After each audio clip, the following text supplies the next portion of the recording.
لله رب العالمين والصلاة والسلام على رسول الله صلى الله عليه وعلى آله وصحبه وسلم. أما بعد، ولا ليال إلهي تبارك وتعالى أيها الرئيسية دنبي سبا مهاد اسكاله الله إنو سورتقليي كلن كان عبادة جمعا جمعا إنو كلني، فالحمد لله الذي بنعمته تتم الصالحات ويحوجين يحيلدين معها ووافجين إلهي.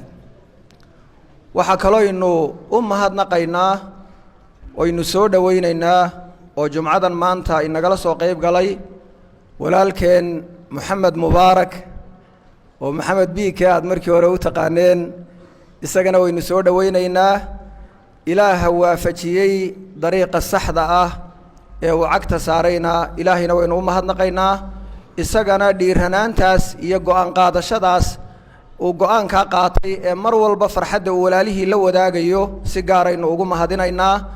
dad fara badan baa waxaan heesaha iyo muusikada ka hadhay, laakiin waxaan isaga si gaar ah runtii ugu dhiirigelinayaa, uguna ducaynayaa, uguna mahadnaqayaa dhiiranaantaas iyo go'aanka cad ee caad ku saarayn ee maxaafisha iyo golayaasha caamka iyo masaajidada uu ka muujinayo si waxa weeyaan looguna duceeyo walaaladeenna kale ka dambeeyana ay ugu daydaan ee runtii waa wax weyn.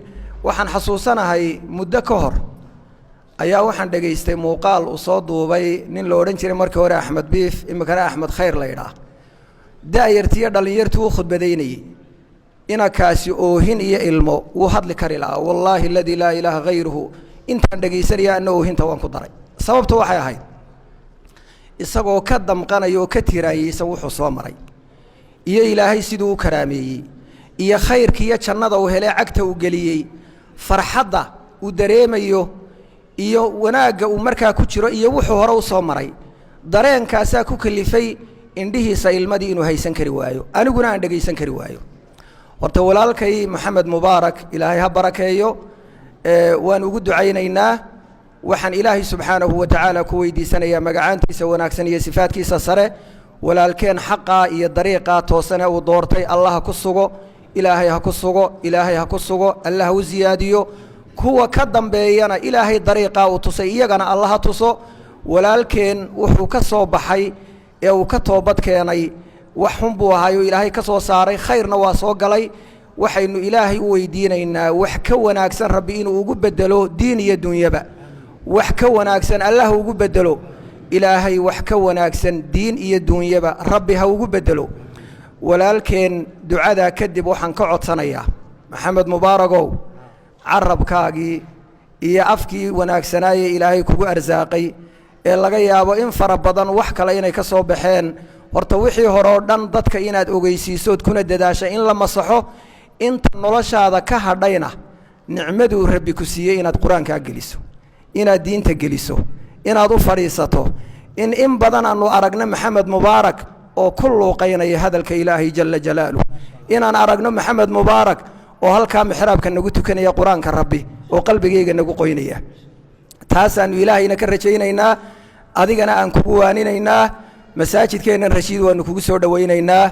gelinka hore dowra ka socota, habeenkii casharaha ka socda, hadiya habeen waxba lagu bartaa. waqtigaagii badnaa inaad wax kamida diinta u jarto, macallimiin gaar ah hadaad u baahato waanu ku diyaar garaynaynaa inaad quraanka fahamkiisa, alfaadiisa, macaanidiisa aad waqti badan geliso ayaanu rajaynaynaa. kulligeen dad muslimiin aan wada ahayn, kuwa shayaadiinta ah ee ka dhigaya Maxamed in imika la musliminayana waxaanu leenahay Maxamed Mubaarak horeysiya dambaysaba muslim buu ahaa. idinka laftiina kuwa fanka ku jira muslimiin baan idin aaminsanahay, gaala ma tihidin, laakiin muslim dambaabuun baa too lagu leeyahay war dambiga ka soo noqo. waxaan leenahay Maxamedna kuwa waxba dhaka u dhigin, xaqu xagxagasho badan iyo cadaawad badan buu leeyahay. nabi Muhammad sallallahu alayhi wasallam markii la soo saaray Khadiija intay ka xaysay Waraqa ibn Nawfal u geysay oo ahlu kitaab ahaa, ayaa markuu nabi Muhammad u waramay wuxuu arkay waa bilowgii waxyiga ee uu gartay Waraqa in nabi Muhammad la soo diro waxyigii uu yahay. wuxuu yiri lam yaati ahad bimithli ma jiita bihi illa uudi. wuxuu yiri Muhammadow waxaad la timid cid horta lama iman ilaa waa la colaytay u diyaar garow, waa diyaar garow.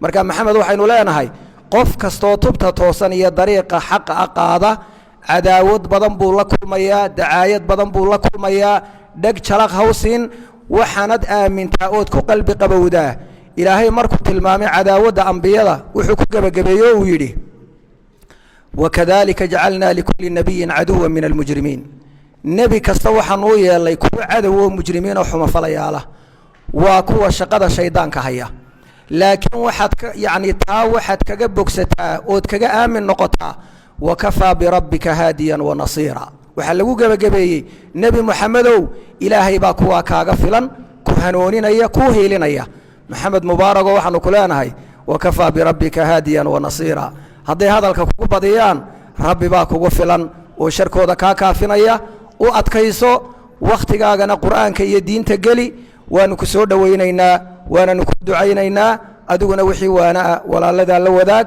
allah ku barakeeyo baaraka allahu fiika ya mubaarak بسم الله الرحمن الرحيم الحمد لله رب العالمين إلهي بمهد سكله أدبان دي السلام يا شيخ دمي هذا الكي إذن كنا دعاء يقدر أنتي هسهيجا لجيسن شرتنا هيسكديسو ماشى كواركتان مقابل كاي كوتشرانا إسكسارة ما شاء الله بلنتا شيخ وقاضي إن أكو آخر القرآن كعود كيجي وان بلن قاضي ما شاء الله قوبا علماء كم محاضرة سنة إن حوجي جليو وانسو فيتي ما شاء الله خير كنا وانسو بحد عادة يقدر ما شاء الله جزاك الله خير الله كوكسوكو الله كورميو جزاك الله خيرا وبارك الله فيك والسلام عليكم ورحمة الله وبركاته